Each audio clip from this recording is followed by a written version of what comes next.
Robert Hayes wiped the grease from his hands with a worn rag, the fluorescent lights of his garage casting harsh shadows across his weathered face. To anyone passing by the modest building on Maple Street, it looked like just another auto repair shop. The sign outside read, Hayes Automotive Engine Repair and Custom Work. What they couldn't see were the reinforced walls, the hidden servers humming behind false panels, and the prototype vehicles that would revolutionize transportation within the decade. At 38, Rob had learned that perception was everything. 5 years ago, he had been Robert Hayes, the enigmatic founder of Neuralink Dynamics, a company that had quietly revolutionized military drone technology. The sale to the Department of Defense had netted him $3.2 billion, but the transaction was classified at the highest levels. To the world, Neuralink had simply dissolved due to regulatory challenges. Only a handful of people knew the truth. Rob had become one of the most powerful defense contractors in America. Operating from the shadows, the garage was his sanctuary, his laboratory, and his cover all in one. Here, he developed next-generation technology while maintaining the perfect facade of a middle-class mechanic. It was a life he'd shared with Linda, his wife of 12 years, until 6 months ago when everything changed. Linda Morrison Hayes had been the perfect partner during his struggling years. She'd supported him through the early days of Neuralink, working double shifts as a nurse to keep them afloat. But success, even hidden success, had changed her. The modest lifestyle Rob maintained as a cover began to chafe against her growing desires for status and luxury. "Rob, we need to talk," Linda had said that February evening, her voice carrying a distance that had been growing for months. He'd looked up from his workbench where he'd been calibrating sensors for his latest project, an autonomous vehicle system that would make Tesla look like a toy. "What's on your mind?" "This," she gestured around the garage, her expression one of barely concealed disgust. "This life. I'm tired of pretending we're happy with mediocrity. I'm tired of my friends asking why my husband runs a grease monkey shop. When I went to nursing school..." Rob had felt something cold settle in his chest. "Linda, you know there's more to what I do here than what? Than fixing broken-down cars for pocket change." She laughed bitterly. "Rob, I care about you, but I can't live like this anymore. I've met someone who can give me the life I deserve." The someone, as it turned out, was Trevor Sullivan, CEO of Pinnacle Industries, a mid-sized manufacturing company. Sullivan was everything Rob appeared not to be. Flashy, wealthy, and desperate to display his success. Trevor drove a Lamborghini, lived in a penthouse, and threw money around like confetti. What Linda didn't know was that Pinnacle Industries was struggling, hemorrhaging money on failed contracts, and Trevor's lifestyle was funded largely by maxed-out credit and creative accounting. What she also didn't know was that Rob could buy and sell Trevor's company 100 times over without feeling the slightest dent in his fortune. But Rob had let her go, not because he didn't care for her, but because he'd learned something fundamental about Linda Morrison Hayes. She was exactly who she appeared to be, shallow, materialistic, and ultimately disloyal. The woman who'd once sworn to love him for better or worse had abandoned ship the moment she thought she'd found a better captain. The divorce had been finalized 3 months ago. Linda had taken half of his visible assets, the house, the savings account, her car. She'd left him with the garage and his broken dreams. If she'd known she was walking away from a fortune worth more than most small countries' GDP, she might have reconsidered. But Rob had made sure she never would. Now, as he worked on what appeared to be a simple engine rebuild, but was actually a prototype hydrogen-electric hybrid that would revolutionize clean energy, Rob planned. He'd spent 3 months gathering intelligence on Trevor Sullivan and his business practices. He'd identified weaknesses, pressure points, and opportunities. The game was about to begin, and Rob had always been very good at games. His secure phone buzzed with an encrypted message from Henry Caldwell, one of the few people who knew Rob's true identity. Henry was old money, a billionaire who'd inherited his fortune and multiplied it through shrewd investments. More importantly, he was Rob's silent partner in several ventures and had become something of a mentor. Charity auction next month. Pinnacle Industries is a major sponsor. Time to come out and play, H. Rob smiled for the first time in weeks. Henry knew about Linda and Trevor. He also knew that Rob never forgot a betrayal, and never forgave one. The charity auction would be perfect. Public, prestigious, and exactly the kind of event where Trevor would parade Linda around like a trophy. The game was about to begin, and Rob Hayes had spent 3 months loading the dice. 3 weeks before the charity auction, Rob sat in the back corner of Milano's, an upscale restaurant downtown, watching Linda and Trevor through the large windows. They were celebrating something. Trevor's boisterous laughter and Linda's excited gestures made that clear. Rob sipped his coffee and activated the recording device hidden in his watch, a piece of technology that would make the CIA jealous. Linda looked different. Her brown hair was now platinum blonde, styled in an expensive cut that probably cost more than most people's monthly rent. She wore a designer dress that Rob recognized from a Nordstrom catalog, $2,800, well beyond what she could afford on her nurse's salary. Trevor was funding her new lifestyle, just as Rob had expected. What they were celebrating became clear when Trevor pulled out a small velvet box. Even from his distant vantage point, Rob could see the oversized diamond ring. Linda's delighted squeal carried across the restaurant as she threw her arms around Trevor's neck. Rob felt nothing. No jealousy, no pain, no regret. Linda had made her choice, and soon she would live with the consequences. He'd spent the last 3 weeks not just planning revenge, but building the foundation for Trevor's total downfall. The first phase had been information gathering. Rob's network of contacts in the intelligence community, relationships built during his time developing classified technology, had provided him with everything he needed to know about Trevor Sullivan. The man was exactly what he appeared to be: ambitious, arrogant, and completely out of his depth. Pinnacle Industries was indeed struggling. Trevor had inherited the company from his father but lacked the business acumen to run it effectively. He'd been covering losses with creative financing, delaying payments to suppliers, and using company funds for personal expenses. None of it was technically illegal, but it painted a picture of a man living far beyond his means. More importantly, Rob had discovered Trevor's weakness, his desperate need for approval and status. The man would do anything to be seen as successful, even if it meant mortgaging his future. That's where Phase 2 came in. Rob had spent 2 weeks establishing Michael Torres, a fictional investment consultant representing a consortium of international investors interested in manufacturing companies like Pinnacle. Michael Torres had an impeccable background, glowing references, and most importantly, access to capital. All of it was fabricated, but the fabrication was perfect. Torres had approached Trevor through intermediaries, expressing interest in a potential partnership.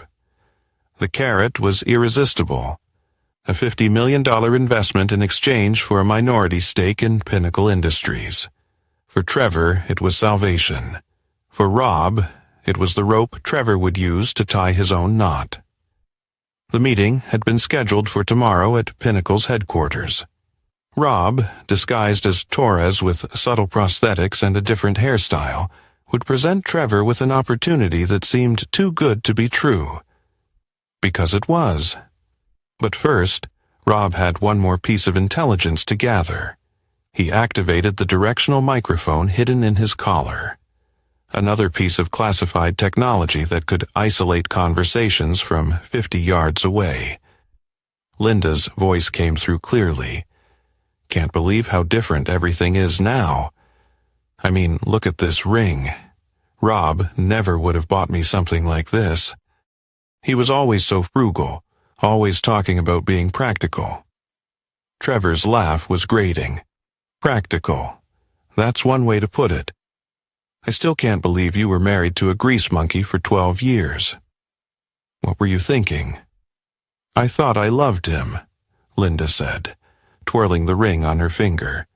"But love doesn't pay for nice things, does it? Love doesn't get you into the country club or buy you a house in the hills." "Well, you're with a real man now," Trevor said, his voice thick with arrogance. "Someone who knows how to provide for his partner. Someone who's actually accomplished something with his life." Rob turned off the microphone. He'd heard enough. Linda hadn't just left him for money. She actively despised the life they'd built together. The woman he'd loved, supported, and trusted had not only betrayed him, but was now publicly mocking him. The cold calculation that had made Rob successful in business now focused entirely on payback. Linda and Trevor thought they were living a fairy tale. Rob was about to turn it into a nightmare. His phone buzzed with a message from one of his contacts at the Pentagon. "Torres' identity is locked and loaded. Credit history, background checks, references, everything will pass any scrutiny. The money trail is clean and untraceable. Good hunting." Rob smiled and left a 20 on the table. Tomorrow, he would meet Trevor Sullivan as Michael Torres. In 3 weeks, he would reveal himself at the charity auction as Robert Hayes, the billionaire defense contractor. But tonight, he had one more preparation to make. He drove to a storage facility across town, using a keycard to access a climate-controlled unit.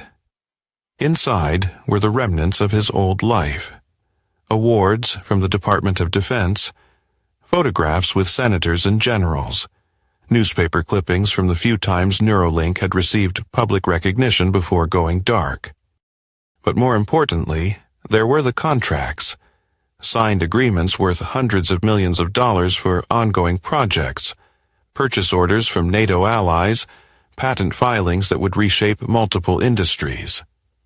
Rob selected a few key documents and placed them in a briefcase.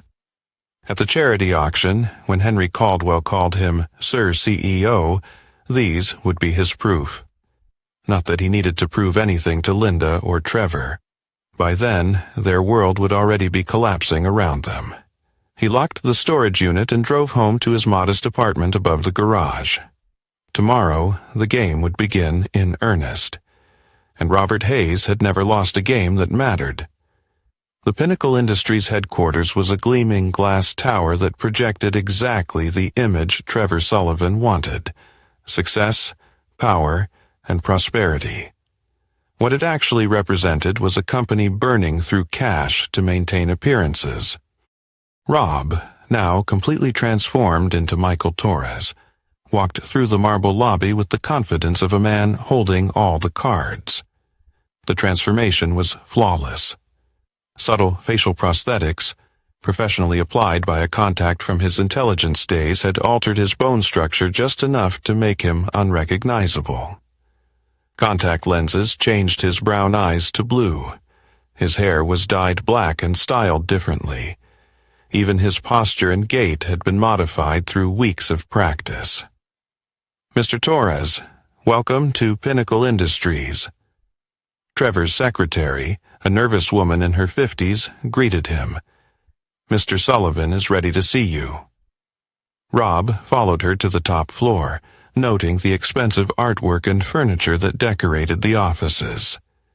Everything screamed of a company trying too hard to look successful. It was exactly what he'd expected. Trevor's office was a monument to ego, floor-to-ceiling windows, a desk the size of a small car, and walls covered with photos of Trevor shaking hands with local politicians and business leaders. The man himself was exactly as Rob remembered from the restaurant. Mid-40s, artificially tanned, with the kind of aggressive handshake that overcompensated for deeper insecurities. "Michael, great to finally meet in person," Trevor boomed, pumping Rob's hand enthusiastically. "I have to say, the preliminary numbers your people sent over have got me very excited." Rob smiled, settling into the leather chair across from Trevor's desk. "My clients are always excited when they find a company with Pinnacle's potential. The manufacturing sector is ripe for the kind of vertical integration we specialize in." For the next hour, Rob played his part perfectly. Michael Torres was sophisticated, knowledgeable, and most importantly, wealthy. He spoke about international markets, supply chain optimization, and manufacturing efficiency with the kind of expertise that came from years of running a successful technology company. Trevor was practically salivating by the end of the presentation. "So, let me make sure I understand," Trevor said, leaning forward eagerly. "Your consortium is prepared to invest $50 million for a 30% stake in Pinnacle Industries." "That's correct," Rob confirmed. "But there are conditions. My clients require full transparency, complete access to your books, manufacturing capabilities, and strategic plans. They also require assurance that current management will remain in place and that their investment will be used exclusively for company expansion." Trevor's face lit up. "Of course, absolutely. I've built this company from the ground up, and I have no intention of going anywhere." Rob knew Trevor was not telling the whole truth.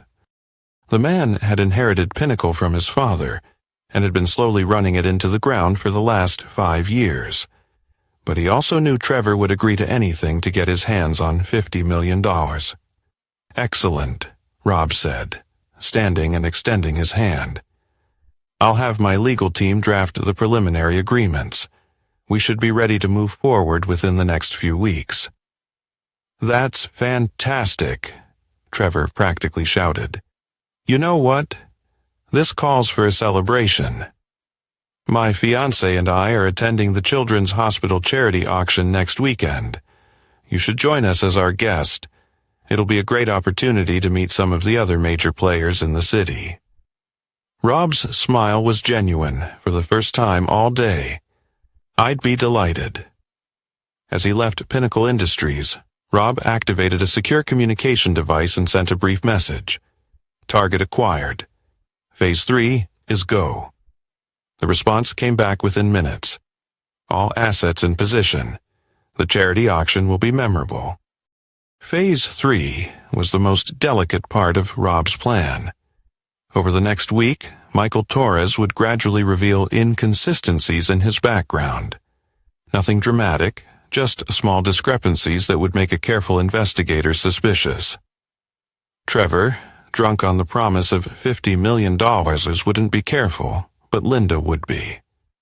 Rob had spent 12 years with Linda Morrison Hayes.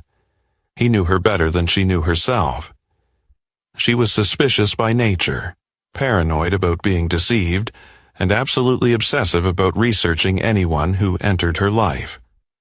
She would investigate Michael Torres, and she would find exactly what Rob wanted her to find. The beauty of the plan was its simplicity. Linda would discover that Michael Torres was a fraud, but she wouldn't be able to prove it quickly enough to stop Trevor from making a fool of himself at the charity auction. By the time she figured out the truth, it would be too late. But Rob had one more surprise waiting for them. He drove to a private airfield outside the city where a sleek Gulfstream G650 sat waiting. The pilot, a former Air Force officer named Captain Riley Walsh, snapped to attention as Rob approached. "Good to see you again, sir," Captain Walsh said. "Are we ready for the extraction?" "Not yet, Captain," Rob replied. "But soon, very soon." Inside the jet's luxurious cabin, Rob opened a secure laptop and began typing.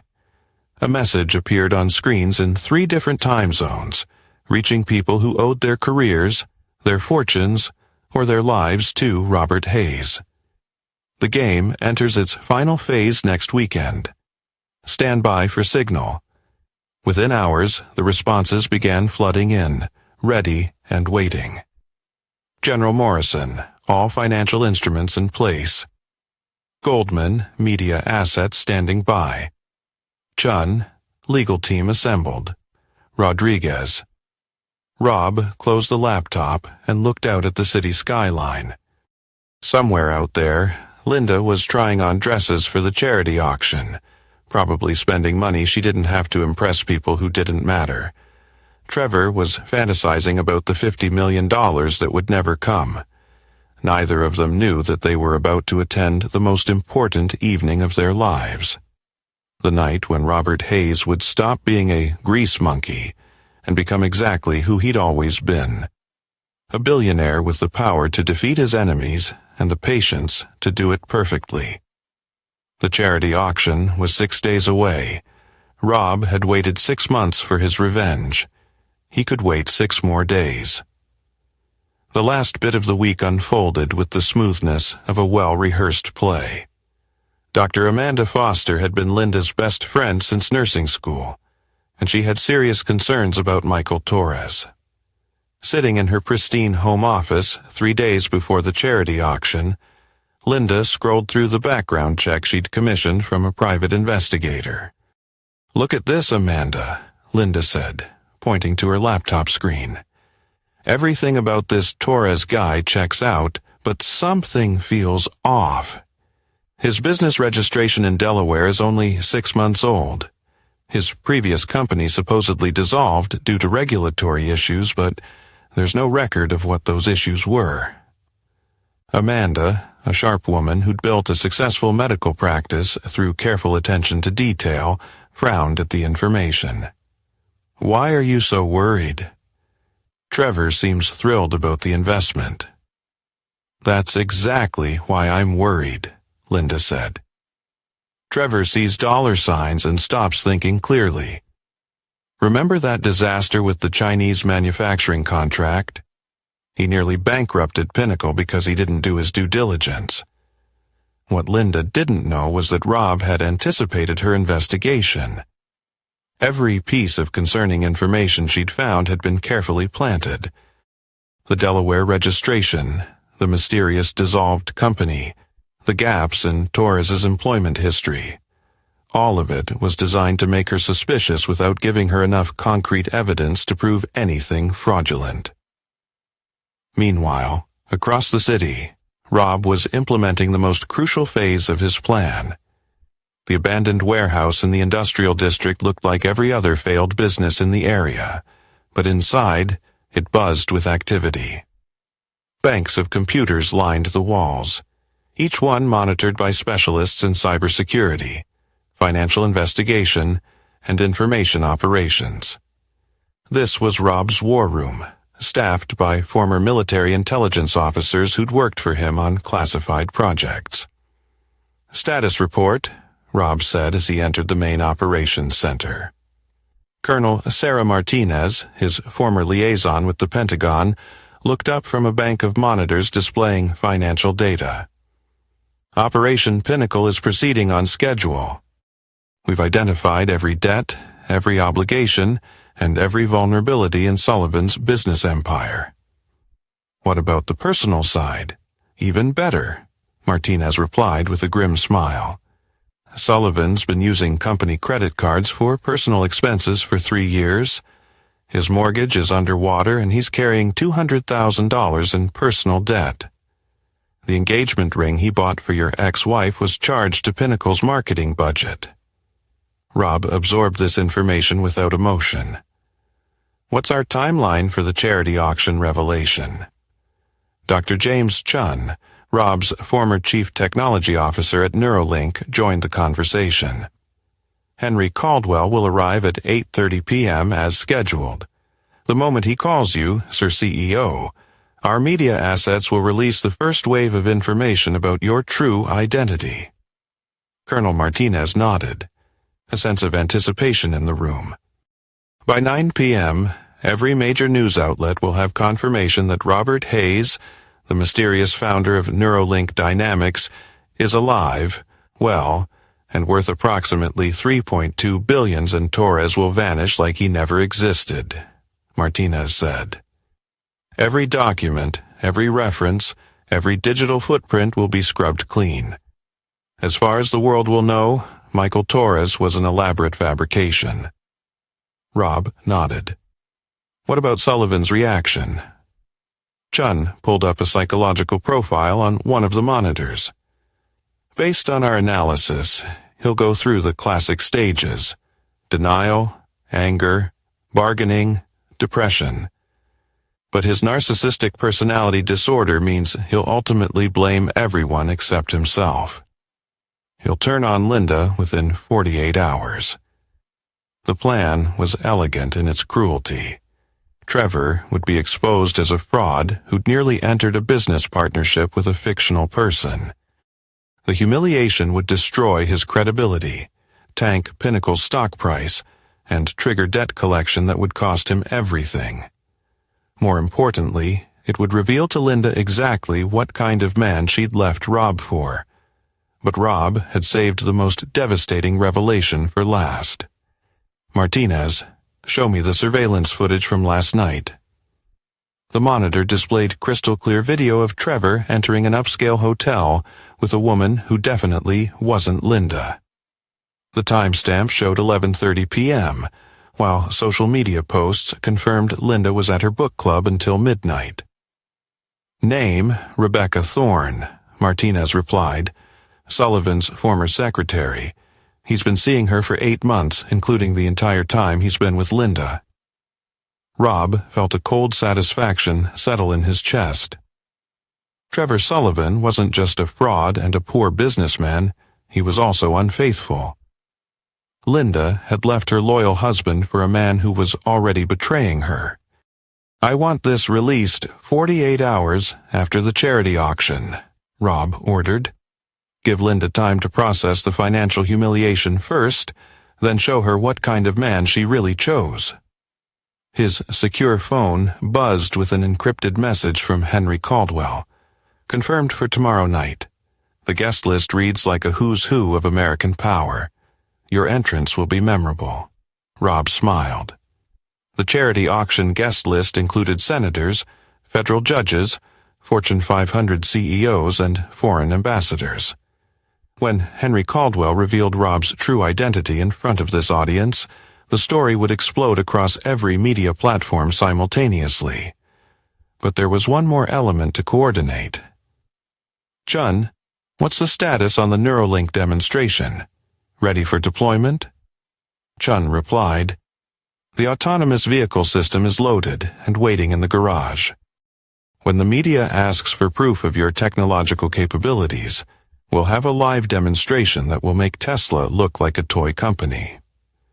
Rob had spent 6 months not just planning revenge, but positioning himself to emerge stronger than ever.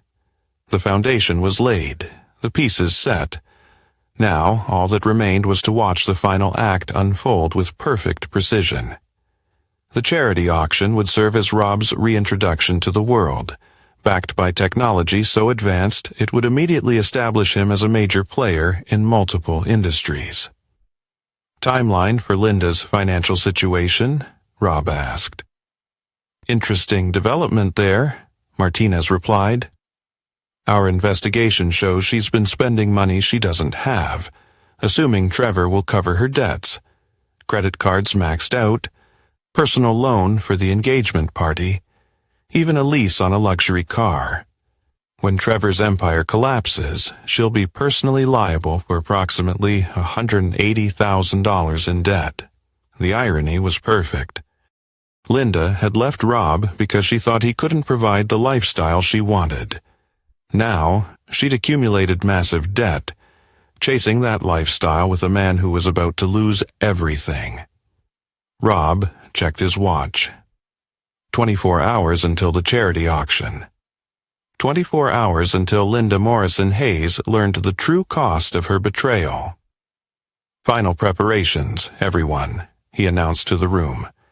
Tomorrow night, we remind the world that Robert Hayes doesn't forgive, and he never forgets.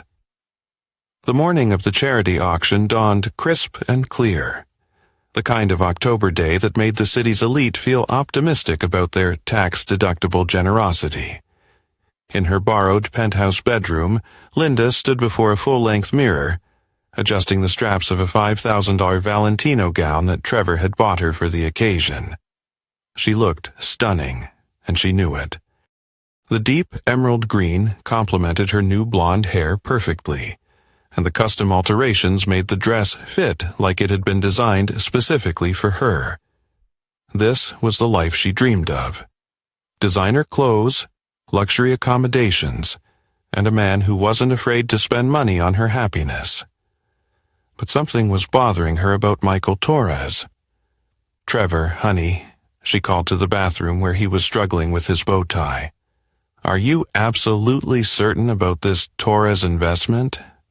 I've been doing some research and there are some gaps in his background that concern me." Trevor emerged from the bathroom, looking irritated. "Linda, we've been through this. The man is offering me $50 million. His references check out, his legal team is legitimate, and his wire transfer confirmations are real. What more do you want?" "I want to make sure we're not being set up," Linda replied, her nursing background making her naturally suspicious of things that seemed too good to be true. "Have you actually spoken to any of his previous business partners?" "His previous company dissolved due to regulatory issues," Trevor said, his voice carrying the edge it always developed when he felt challenged. "That's not uncommon in international consulting. Linda, I appreciate your concern, but I know what I'm doing." What Trevor didn't know was that his confidence was about to be shattered in the most public way possible. With each passing hour, the stage was set for the downfall that neither he nor Linda could have anticipated. Across town, Rob was making his final preparations in a luxury hotel suite that rivaled anything Trevor could afford. The room was registered under one of his legitimate identities, a shell company that owned real estate across 3 states. Unlike Trevor's borrowed penthouse, Rob owned this suite outright. He stood before his own mirror, adjusting the platinum cufflinks that had been a gift from a grateful general after Neuralink's technology had saved an entire battalion in Afghanistan. The custom-tailored tuxedo had cost more than most people's cars, but more importantly it projected exactly the image he wanted: understated wealth and quiet power. His secure phone displayed messages from his team: media assets in position, story ready for release on your signal. Shun all surveillance equipment tested and operational. We'll have full coverage. Martinez financial instruments locked and loaded. Sullivan's credit will be destroyed by midnight. Goldman, Rob's transformation back to his true identity was complete. The prosthetics were gone. His hair was restored to its natural color, and he moved with the confident bearing of a man who'd built and controlled billion-dollar enterprises. Michael Torres had served his purpose and would soon cease to exist. But there was one final piece of theater to perform. At precisely 2:00 p.m., Rob called Trevor Sullivan's direct line. "Trevor, it's Michael Torres," Rob said, his voice carrying just a hint of concern. "I'm afraid there's been a complication with the wire transfer. My legal team is recommending we delay the signing until Monday to resolve some international banking regulations." Rob could practically hear Trevor's heart rate spike through the phone. "What kind of complication?" Trevor demanded. "We've been planning this for weeks." "Nothing serious," Rob assured him. "Just some paperwork that needs to be refiled in the Cayman Islands. These things happen with international transactions. We'll still attend the charity auction tonight as planned, and I'll have everything sorted out by Monday morning." The lie was perfect. Trevor was now trapped between his desperate need for the money and his commitment to attend the charity auction with Linda. He couldn't back out of the event without losing face, but he also couldn't secure the investment that would save his company. "Okay," Trevor finally said, his voice strained. "Monday morning. But Michael, I really need this deal to close soon. I've got some cash flow issues that need to be resolved." "Of course," Rob replied smoothly. "I completely understand. See you tonight." Rob ended the call and smiled. Trevor Sullivan was now exactly where Rob wanted him. Desperate, anxious, and completely unprepared for what was coming. The final hours before the charity auction passed quickly. Rob's team conducted last-minute equipment checks, confirmed media contacts, and verified that Henry Caldwell was in position. Everything was ready for the evening that would change everything. At 6:00 p.m., Rob climbed into the back of an armored Mercedes S-Class that looked modest from the outside, but was equipped with military-grade communication systems and bulletproof glass. His driver was another former military specialist who'd worked security for heads of state. "Evening, sir," the driver said. "GPS shows clear roads to the Hilton. We should arrive right on schedule." Rob settled back into the leather seat and reviewed the evening's timeline one final time. At 7:30, he would enter the charity auction as a respected businessman attending a worthy cause. Trevor and Linda would see him as Michael Torres and likely avoid him due to their anxiety about the delayed investment. At 8:30, Henry Caldwell would arrive and publicly recognize Rob as Sir CEO, triggering the revelation of his true identity. The media would immediately begin reporting the story of Robert Hayes's emergence from the shadows. By 9:00 p.m., Trevor's world would be collapsing. Linda would be in shock, and Rob would be fielding interview requests from every major news outlet in the country. The Mercedes pulled up to the Hilton's main entrance at exactly 7:25 p.m. Rob could see Trevor's Lamborghini already parked in the VIP section, which meant Linda and Trevor were already inside, probably networking with potential business contacts and social climbers. Rob adjusted his tie one final time and stepped out of the Mercedes. He was no longer the grease monkey who'd lost his wife to a flashy CEO. He was Robert Hayes, billionaire defense contractor, and he was about to remind everyone, especially Linda, who he really was. The game was about to reach its climax, and Rob had never felt more alive. The grand ballroom of the Hilton was a monument to Chicago's elite, with crystal chandeliers casting warm light over tables that cost $10,000 each to sponsor. The charity auction for Children's Hospital had drawn 400 of the city's most powerful people, creating the perfect stage for what was about to unfold. Linda felt out of place despite her expensive gown. The other women moved through the crowd with the kind of effortless confidence that came from being born into wealth, while Linda had to remind herself to hold her wine glass correctly and not laugh too loudly at cocktail party conversation. Trevor, however, was in his element. He worked the room like a politician, shaking hands, slapping backs, and name-dropping his way through conversations about yacht clubs and private school enrollment. To anyone watching, he appeared to be a successful businessman celebrating his latest triumph. "Darling," he said, sliding up to Linda with his third scotch of the evening. "I just spoke to Senator Morrison about the trade delegation to Southeast Asia. He thinks Pinnacle would be perfect for the manufacturing component." Linda smiled and nodded, but her attention was focused on the entrance, nerves fluttering in her stomach as she waited to see who would walk through the door next. She'd spotted Michael Torres entering alone, looking completely different from the man she'd researched. Gone was the slightly nervous energy she detected during their brief meeting at Trevor's office. This version of Torres moved like a man who owned the room. "Trevor," she said quietly, "doesn't Torres look different to you?" Trevor glanced toward the entrance and shrugged. "He looks fine to me. Rich guys all look the same in tuxedos." "What?" Before Linda could answer, Their attention was drawn to a commotion near the auction stage. A woman in a red evening gown was arguing with security about seating arrangements, her voice carrying across the ballroom despite her obvious attempts to keep the conversation private. "I don't care what the chart says," the woman was saying. "My husband specifically requested table 12, and that's where we're sitting." Linda recognized her as Rebecca Thorne, Trevor's former secretary, who'd left Pinnacle 6 months ago for better opportunities.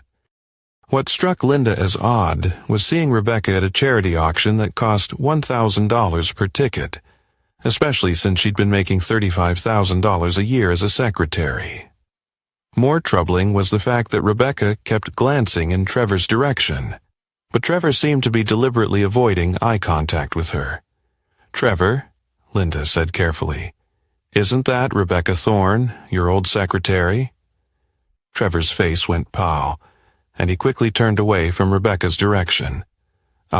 Yes, I think so. Small world. She must be here with someone." But Linda's nursing training had taught her to read people's physical responses to stress, and every sign pointed to Trevor being deeply uncomfortable about Rebecca's presence. His hands were shaking slightly. He was sweating despite the air conditioning, and he kept looking toward the exit like he was planning an escape route. Before Linda could pursue the subject, a murmur rippled through the crowd as someone important entered the ballroom. Linda turned to see an elderly man in an impeccable tuxedo making his way through the crowd, with people practically bowing as he passed. "Who is that?" Linda whispered. "Henry Caldwell," Trevor replied, his voice filled with awe. "Old money, real old money. His family's been wealthy since before the Civil War. He's worth maybe $8 billion, but he keeps a low profile." Linda watched as Caldwell moved through the crowd with the kind of quiet authority that came from never having to prove anything to anyone. What caught her attention was that he seemed to be scanning the room, looking for someone specific. His gaze settled on Michael Torres. "Ladies and gentlemen," the auction host announced, "if you could please take your seats, we'll begin this evening's program." As the crowd moved toward their assigned tables, Linda noticed that Caldwell was walking directly toward Torres. The two men's eyes met across the ballroom, and something passed between them. A silent recognition that sent a shiver down Linda's spine. A look of recognition passed between them, one that suggested they knew each other far better than mere business acquaintances. Linda grabbed Trevor's arm. "Did you know Torres and Caldwell were acquainted?" Trevor looked confused. "What? No, that's impossible. Torres is an international consultant. Caldwell deals in domestic investments and old family money. They wouldn't move in the same circles." But as they watched, Henry Caldwell approached Torres with a warm smile and extended his hand. The conversation was too far away to hear, but their body language suggested familiarity, respect, and something else Linda couldn't quite place. Then Caldwell raised his voice just loud enough for the nearby tables to hear. "Sir CEO, I didn't expect you here tonight." The words hit Linda like a physical blow. "Sir CEO, that wasn't how you addressed an international consultant. That was a title reserved for someone with significant corporate power." Trevor had gone completely white. "That's impossible," he whispered. "Torres isn't a CEO. He's a consultant representing a consortium of investors." But as Linda watched, Torres's entire demeanor changed. Gone was the slightly deferential manner of a man seeking to make a deal. In its place was the confident bearing of someone accustomed to being the most powerful person in any room.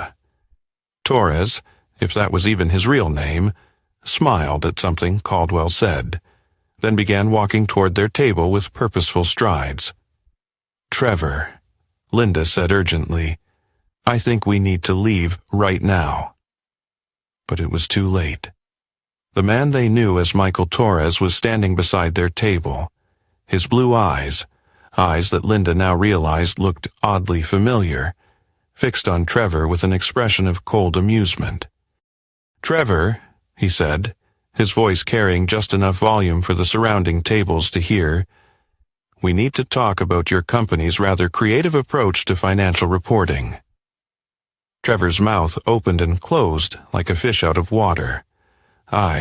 What, Michael? What are you talking about?" The man smiled, and Linda felt her blood turn to ice. Because that smile, despite the different hair color and eye color and facial structure, was exactly like one she'd seen 1,000 times before. "Actually," the man said, his voice now carrying clearly across the increasingly quiet ballroom, "my name isn't Michael Torres. My name is Robert Hayes." Linda's wine glass slipped from her numb fingers and shattered on the marble floor.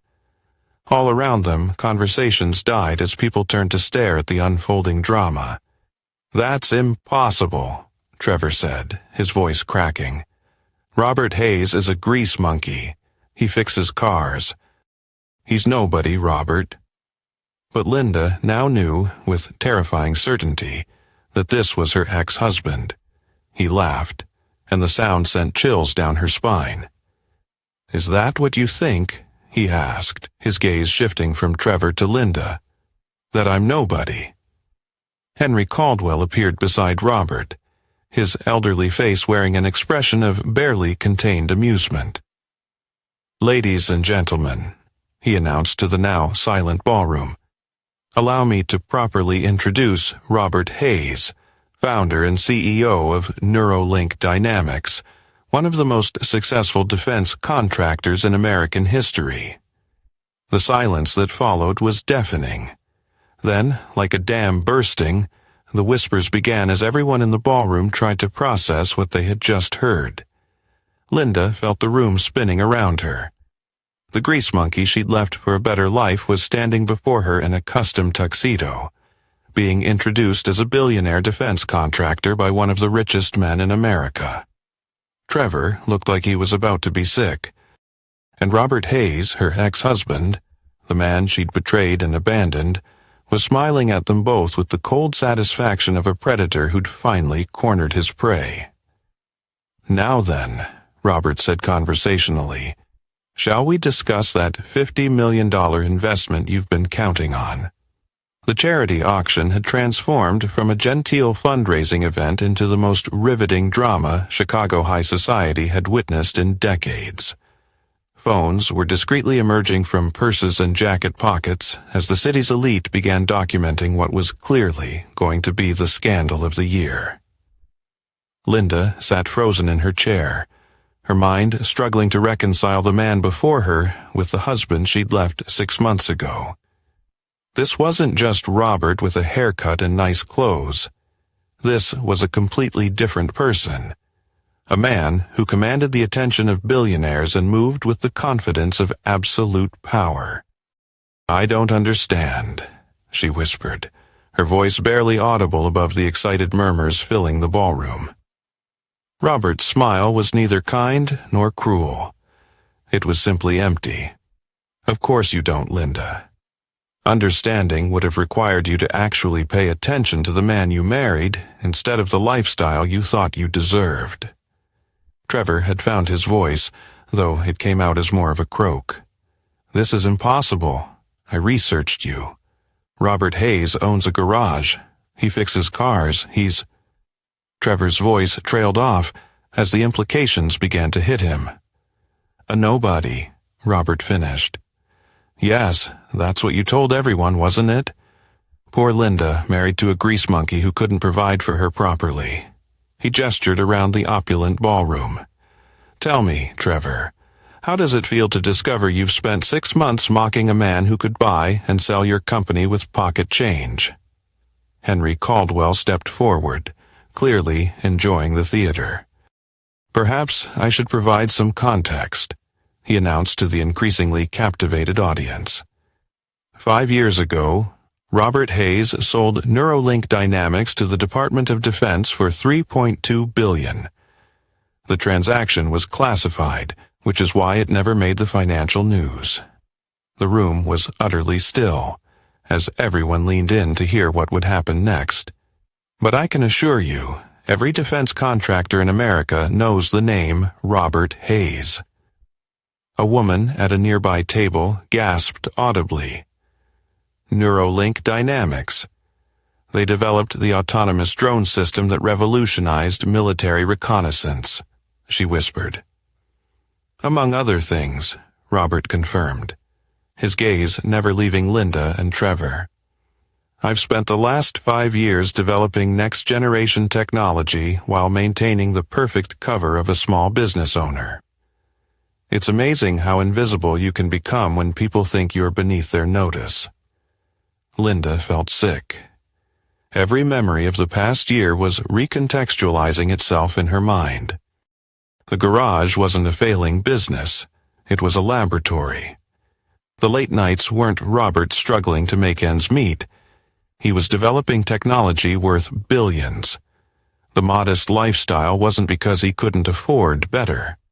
It was because he was operating under deep cover.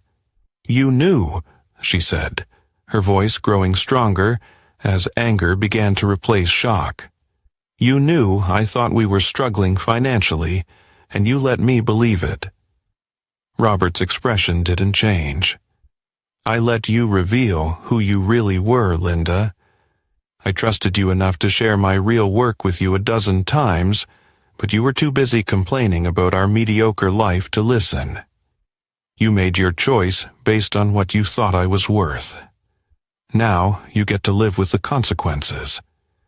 Trevor was frantically scrolling through his phone, apparently trying to verify what he was hearing. The Torres investment, the $50 million, was never real, Robert confirmed. Michael Torres was a fictional identity created to expose your willingness to enter into business partnerships without proper due diligence. Tell me, Trevor, did you actually verify any of Torres's references? Did you investigate his supposed previous company, or were you so desperate for money that you ignored every red flag? The color drained from Trevor's face as he realized the scope of his humiliation. Around them, the ballroom was buzzing with excitement as Chicago's elite witnessed a real-time masterclass in poetic justice. But why? Linda demanded, her voice rising. Why the elaborate charade? Why not just tell me who you really were? Robert's laugh was cold. Because the woman I loved wouldn't have left her husband for money, Linda. She would have worked through our problems. She would have trusted me. She would have honored the vows she made. His voice became deadly quiet. You left Robert Hayes the garage owner. You never deserved to meet Robert Hayes the billionaire. A new voice cut through the tension. Actually, there's more to this story. Everyone turned to see Dr. James Chun approaching their table, carrying a tablet, and wearing the satisfied expression of someone about to deliver devastating news. Dr. Chun, Robert said with mock politeness, I believe you have some additional information for our friends. Chun activated the tablet and turned it toward Trevor and Linda. Trevor Sullivan, you've been under investigation by the SEC for using company funds for personal expenses. But that's not the interesting part. The interesting part is this. Dr. Chun tapped the tablet and it displayed crystal clear video footage of Trevor entering a hotel room with Rebecca Thorne. The timestamp showed a date from 3 weeks ago. Linda's gasp was audible across the silent ballroom. You've been seeing someone else. Trevor's face went from white to bright red. Linda, I can explain. With your secretary. Linda's voice was rising to a shout. The woman you told me left for better opportunities. How long, Trevor? How long have you been seeing her? 8 months, Dr. Chun announced helpfully. Including the entire duration of your relationship with Linda. Oh, and Rebecca Thorne. She's been receiving $5,000 monthly payments from Pinnacle Industries, officially classified as consulting fees. Unofficially, they appear to be hush money. The ballroom erupted in excited whispers as Chicago's elite witnessed a complete social demolition. Linda stood up from the table, her designer gown shimmering under the chandeliers, and slapped Trevor across the face with enough force to be heard in the back of the room. "You liar!" she screamed. "I left my husband for you. I destroyed my marriage for a lying, cheating fraud." Robert watched the scene with detached interest, like a scientist observing the results of a carefully controlled experiment. "Interesting," he said conversationally. "You're angry at Trevor for cheating on you, but you seem to have forgotten that you were unfaithful to me with him." Linda spun toward Robert, her face twisted with rage and humiliation. "That's different. Our marriage was already over." "Was it?" Robert asked, his voice dangerously quiet. "Because I seem to remember you being my wife when you started your affair with Trevor. I remember you lying to me about working late shifts while you were actually in his bed. But please, Linda, explain to everyone how your betrayal was somehow more virtuous than his." The silence that followed was deafening. Linda stood frozen, her mouth opening and closing as she realized that every word she said was digging her deeper into a hole of public humiliation. Robert stood up, straightening his cufflinks with casual elegance. "Ladies and gentlemen," he announced to the captivated ballroom, "I believe this concludes the evening's entertainment. Trevor, you'll be receiving a visit from the SEC on Monday morning. Linda, you'll be receiving the bills for all those credit cards you've been maxing out while assuming Trevor would cover your debts." He paused at their table one final time, his voice carrying just enough volume for the nearby tables to hear clearly. "You both got exactly what you deserved," he said, with the finality of a judge pronouncing sentence. "Each." Robert Hayes walked away from the table with Henry Caldwell at his side, leaving behind two people whose lives had just been utterly destroyed in front of 400 witnesses.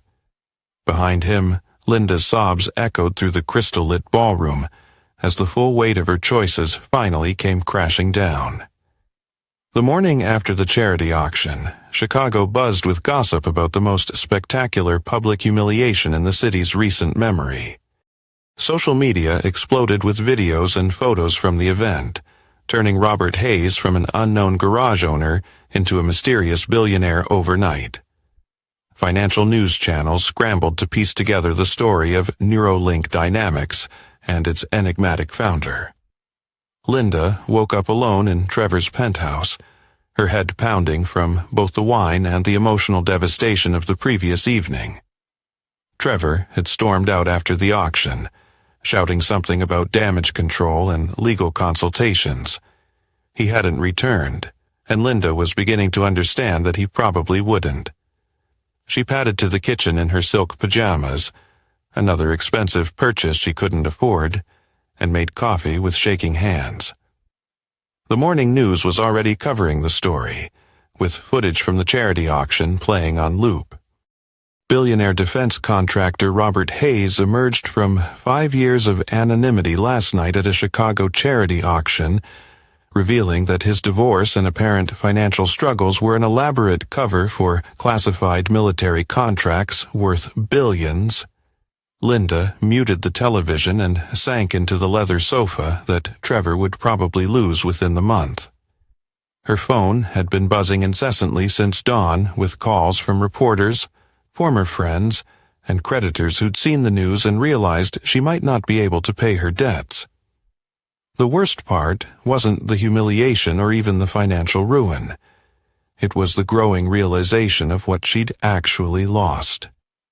For 12 years, she'd been married to one of the most successful entrepreneurs in America, and she'd thrown it all away because she thought he wasn't ambitious enough. Her phone rang again, this time showing her sister's number. "Maggie," Linda answered wearily. "Linda, what the hell is going on? I just saw the news about Rob. Is it true? Is he really a billionaire?" Linda closed her eyes. "Yes, it's true." And you left him for that Trevor guy, the one who's been cheating on you? Yes. The silence on the other end of the line stretched for nearly a minute. Finally, Maggie spoke again, her voice carefully controlled. Linda, you are the biggest idiot who ever lived. After hanging up on her sister, Linda tried to call Rob. His old number was disconnected. She tried the garage but got a recording saying the business was temporarily closed. Every avenue back to her former life had been sealed off.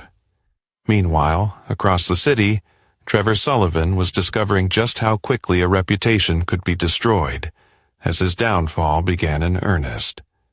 By 9 a.m., Trevor's accountant called to inform him that 3 major clients were canceling their contracts with Pinnacle Industries. By 10 a.m., the SEC issued a statement that they were investigating financial irregularities at the company. By 11 a.m., Pinnacle's stock price had dropped 60%. Trevor sat in his lawyer's office, his expensive suit wrinkled from sleeping in it, trying to understand how his life had collapsed in less than 12 hours. The SEC investigation is the least of your problems, his attorney, David Kim, explained with the bedside manner of a funeral director. The real issue is the loans. Pinnacle Industries has been operating on credit for 18 months, and your creditors are going to start calling those loans immediately. This scandal makes you a flight risk. How much time do I have? Trevor asked. If you're lucky, 2 weeks before bankruptcy. If you're not lucky, they'll freeze your assets tomorrow. Trevor's phone buzzed with yet another call from a creditor. He'd stopped answering them an hour ago. What about Linda? If I can prove the relationship was legitimate. Kim shook his head. Trevor, you were caught on video cheating on her with your secretary. Even if Linda wanted to help you, which she clearly doesn't, she has no assets to offer. According to the credit reports I pulled this morning, she's carrying $180,000 in personal debt that she accumulated expecting you to pay for it. The irony was devastating. Trevor had pursued Linda because he thought she came from money, and Linda had left Rob because she thought Trevor had money. Neither of them had what the other was looking for, and they destroyed their previous lives chasing an illusion. At that same moment, Robert Hayes was sitting in a secure conference room at the Pentagon, surrounded by generals and defense contractors all eager to understand what he'd been working on during his 5 years of silence. The autonomous vehicle technology is just the beginning, Rob explained to the assembled group. The real breakthrough is the neural interface system that allows for seamless human-machine integration. Military applications are obvious, but the civilian market potential is unlimited. General Patricia Morrison, the woman who'd coordinated Rob's original cover story, smiled with satisfaction. So, the garage was really an advanced research facility? Among other things, Rob confirmed. I developed 3 separate patents that will revolutionize transportation, communication, and energy storage. The market value is conservatively estimated at $50 billion over the next decade. The general's aide leaned forward. Sir, there are multiple interview requests from financial news networks. How do you want to handle media exposure? Rob considered the question. His emergence from the shadows was complete, but he still needed to manage his public image carefully. Schedule interviews with Forbes, Wall Street Journal, and Bloomberg, he said. I want to control the narrative. In that moment, it was clear the world was about to meet a very different Robert Hayes, one who would never again let anyone underestimate him. I want to control the narrative about Neuralink's technology and future plans. What about your personal situation? The aide asked diplomatically. The divorce and the circumstances surrounding it? Rob's expression hardened. My personal life remains personal. Anyone who wants to focus on tabloid nonsense instead of revolutionary technology is welcome to interview someone else. But privately, Rob knew the personal story was far from over. Linda and Trevor were facing financial ruin, social humiliation, and the complete collapse of everything they'd thought they wanted. The revenge was thorough, but Rob had one final piece of business to conclude. That evening, as the Chicago financial district settled into darkness, Rob drove his actual car, a $300,000 McLaren that he'd kept in a private garage across town, to the storage facility where he'd kept the remnants of his old life. Inside the climate-controlled unit, he found what he was looking for: the divorce papers Linda had served him with 6 months ago. The document that had officially ended their 12-year marriage and entitled her to half of his visible assets. Rob smiled as he read the financial disclosure forms Linda's lawyer had filed. According to these documents, Robert Hayes was worth approximately $150,000 in total assets. Linda had walked away from a marriage to a billionaire and received a settlement worth less than the cost of her engagement ring. The irony was perfect.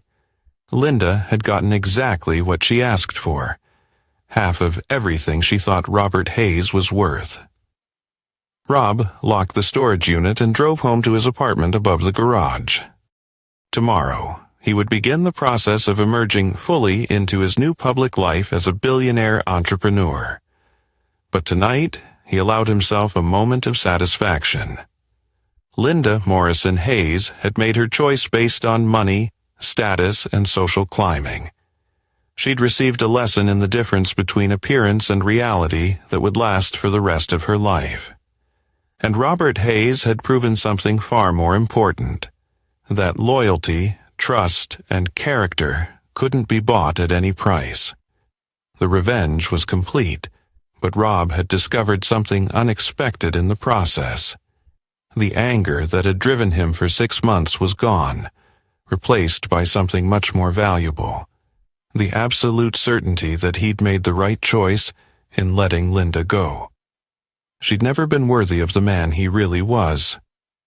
6 weeks after the charity auction, the full scope of Robert Hayes's revenge had played out across Chicago like a perfectly orchestrated symphony of destruction. The city's financial district buzzed with stories of the most comprehensive takedown in recent memory. While social media chronicled every detail of Linda and Trevor's spectacular fall from grace, Trevor Sullivan's world had collapsed with mathematical precision. Pinnacle Industries had filed for bankruptcy protection within 2 weeks of the auction, its stock price eventually reaching zero. The SEC investigation had uncovered 3 years of financial irregularities, resulting in criminal charges for fraud and embezzlement. Trevor himself was facing 5 to 10 years in federal prison, assuming he could afford a competent defense attorney. The penthouse had been seized by creditors, along with the Lamborghini, the watches, and everything else that had defined Trevor's lifestyle. He was currently living in a studio apartment in Queens, working as a night manager at a 24-hour parking garage, a position he'd obtained only because the owner hadn't run a Google search on his name. Linda's situation was, if possible, even worse. The $180,000 in debt she'd accumulated had triggered a cascade of financial disasters. Her nursing license was under review due to the stress-related mistakes she'd been making at work. The luxury apartment she'd rented after the charity auction had been repossessed, forcing her to move back in with her parents in their modest suburban split level. But the social humiliation was the cruelest punishment.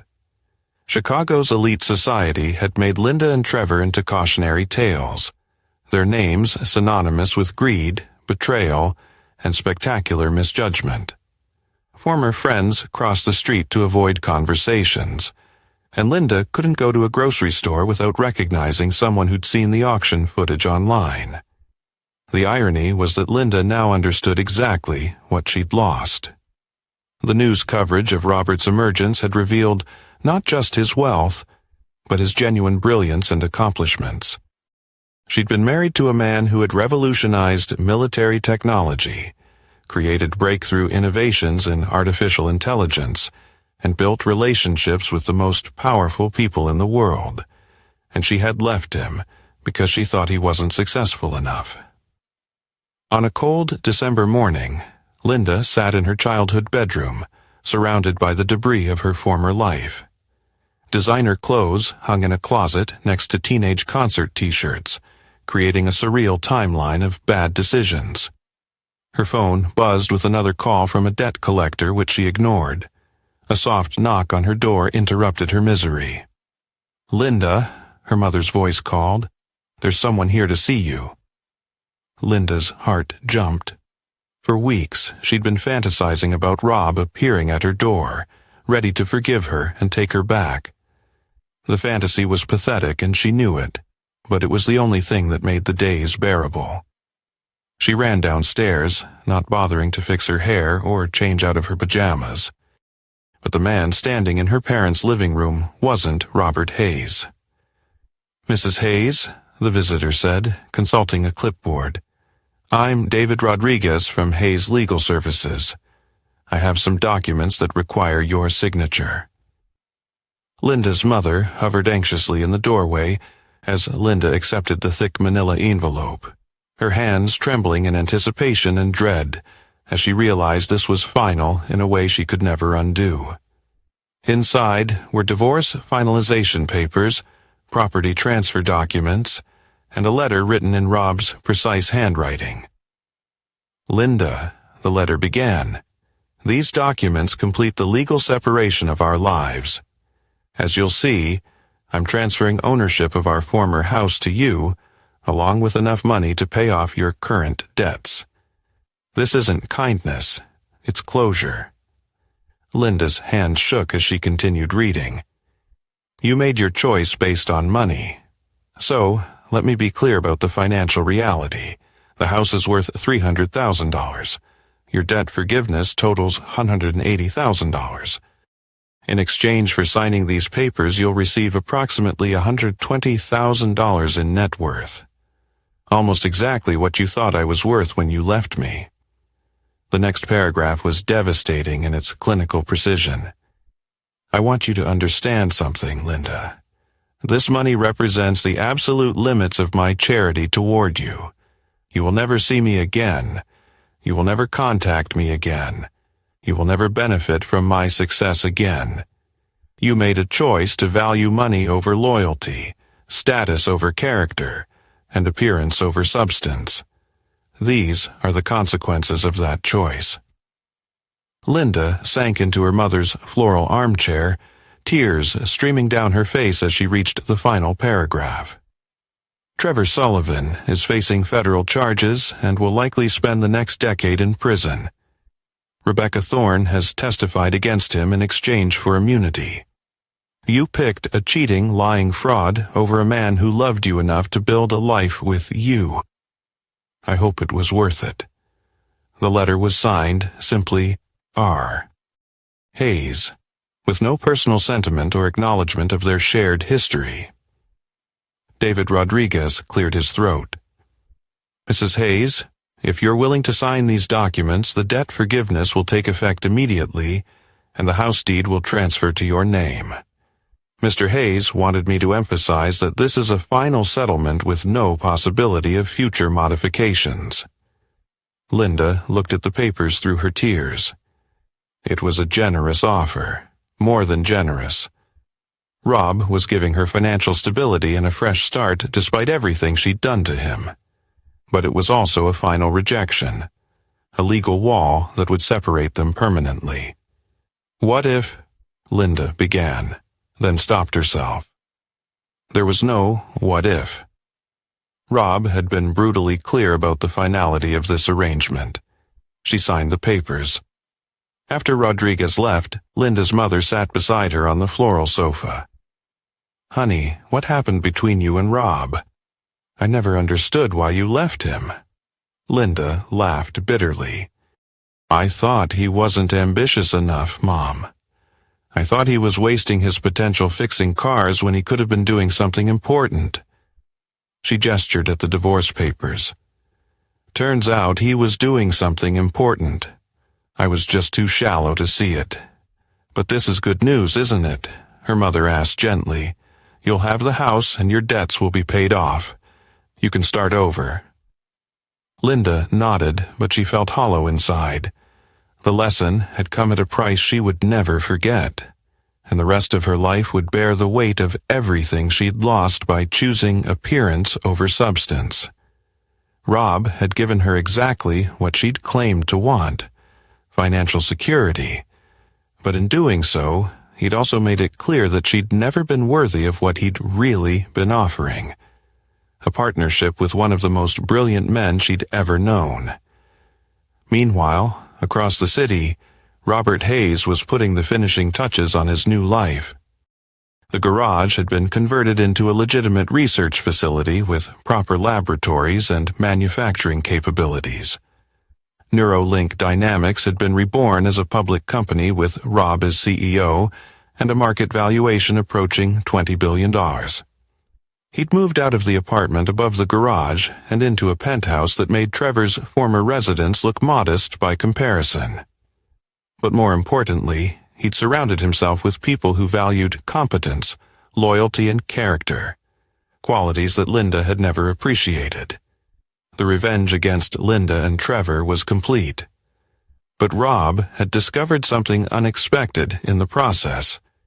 The anger that had driven him for months had been replaced by something much more valuable: clarity about what kind of people deserved his trust and loyalty. Linda Morrison Hayes had revealed her true character when tested by adversity.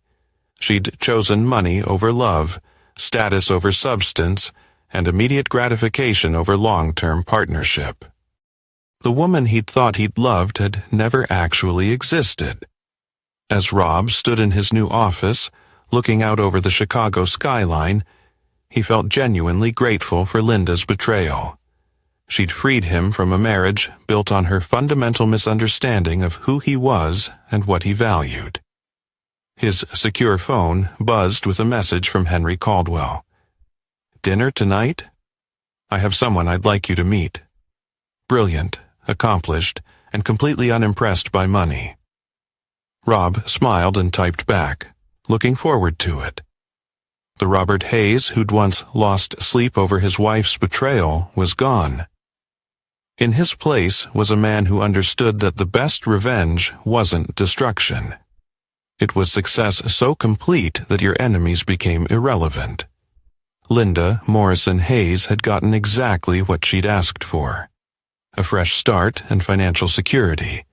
But she'd also gotten something she hadn't expected: the absolute certainty that she'd thrown away the best thing that had ever happened to her.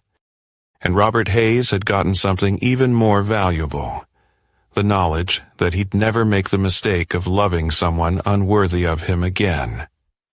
The story was over. The lesson was learned, and Robert Hayes was finally completely free.